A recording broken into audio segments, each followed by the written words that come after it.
This story is based on real events. At first, it all felt like a trip to the city. A village girl named Marta sat in the back of a truck, clutching her thin jacket. The air was damp and smelled of iron and fear. 7 other women sat beside her. Some were silent, others whispered to each other, hoping their guesses might somehow reveal where they were being taken. None of them knew for sure.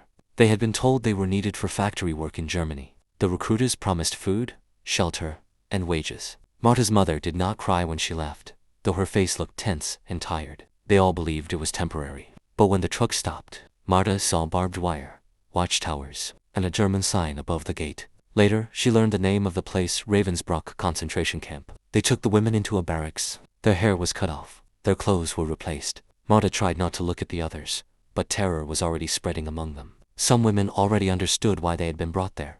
The next day, an SS woman entered, holding a list. She spoke in German, while a nurse translated briefly. "You are needed for a special service. Good behavior may lead to freedom in 3 months." The women exchanged confused glances. What kind of service? Marta only understood later. When one of the girls, Urka, was taken into a separate room, she screamed for hours. Afterward, she returned silent. Soon, everything became routine. The women stood in rows, while soldiers arrived with coupons. 15 minutes per visit, sometimes 1 soldier, sometimes 20 in a single day. The men came smiling, joking, as if they were visiting a cafe instead of a prison brothel. Marta stopped being a person there. She became a body assigned a number. One of the first soldiers she saw was from Dresden. He smiled politely, almost like he was meeting someone for a date. Then came another, sometimes 10 a day, sometimes more. They called her the Polish girl, though she was actually from Volhynia. It no longer mattered who she was. There was even an orchestra nearby to keep up morale in the camp. One day an officer offered her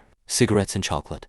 If she smiled for a commander, she refused. The next day, she was locked in a basement. After more beatings and threats, she agreed. Once she had dreamed of becoming a teacher, of marriage, of children. Now there was only a body moving through a schedule. Wake at 6. Wash. Stand ready. Soldiers arrive. Coupons checked. 15 minutes each. There were waiting lines. A new transport of women arrived one day. Among them was Zosia, only 14 years old, from Lviv. She cried constantly for 3 days. Then even her voice disappeared. Doctors examined the women daily. A gynecologist wearing glasses and rubber gloves spoke coldly. No venereal disease. Fit for work. Pain, infections, bleeding, terror, none of it mattered. Only whether the women could continue working. If someone became too sick, she disappeared. Guards said they were being sent to hospitals. But rumors spread about gas chambers and medical experiments. Sometimes belongings came back in sacks. Once Marta refused to stand because she was bleeding heavily. A guard struck her across the face, dragged her by the hair, and forced her back into the room. "You will stand," they said. Over time, Marta forgot what normal life felt like. She barely remembered her own name. She only waited for the next day to end. Then, in late 1943, she was transferred east. On paper, it was listed as a transfer to a sanitary zone. In reality, it was a mobile military brothel on the Eastern Front, a Feldbordel. There the conditions were even worse. No walls, no schedules, no illusion of order. Only tents, wooden bunks, diesel fumes, sweat, blood, mud, and endless violence among the ruins of war. The soldiers looked at the women not as people, but as supplies, like bread handed out to hungry men. Everything was recorded mechanically. Names, coupons, visits, like bookkeeping, not justice, not humanity. At the front, Marta met an officer named Paul, one of the few who sometimes spoke to her quietly. Once he asked, "How are you holding up?" She answered honestly, "Sometimes, I want to live. Most of the time, I feel nothing." One evening, she found a letter that had fallen from a soldier's coat. Inside was a photograph of 2 boys and a smiling wife. The note read, "Come home victorious. Don't touch the local women. Remember, you are German."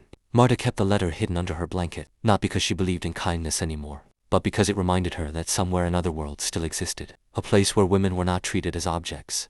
In the summer of 1944, Soviet artillery struck near the camp. Chaos followed. Some women tried to escape. Many were shot. Marta survived, but she was transferred again, no longer useful for service. She was treated as damaged property. Then came May 1945. The war ended. When Marta finally returned to her village, everything had changed. Homes stood empty. Her mother had died from cold and hunger in 1943. Her brothers never returned from the front.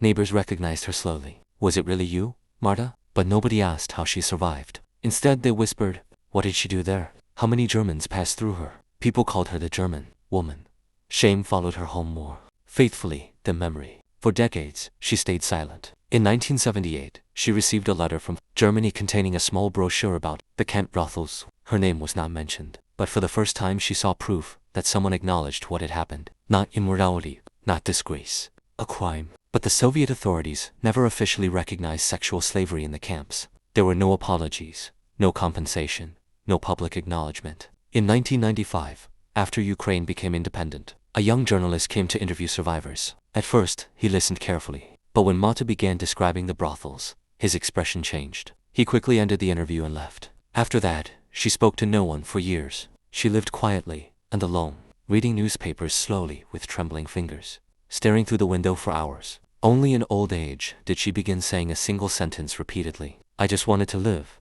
I did not belong to anyone. When Marta died at 93, a young woman from a neighboring apartment building found her sitting peacefully on a bench outside. Beside her lay an old notebook. Inside was a yellowed letter and a final note. I just wanted to live. I belonged to no one. After her death, a television journalist who had once ignored her story finally returned. Reading her papers, he realized how much silence had hidden. Later, a memorial plaque was placed on her building. Here lived Marta V, witness to crimes the world preferred not to speak about. At a school lesson, a teacher read excerpts from Marta's letters aloud. One boy asked, "Why didn't she escape?"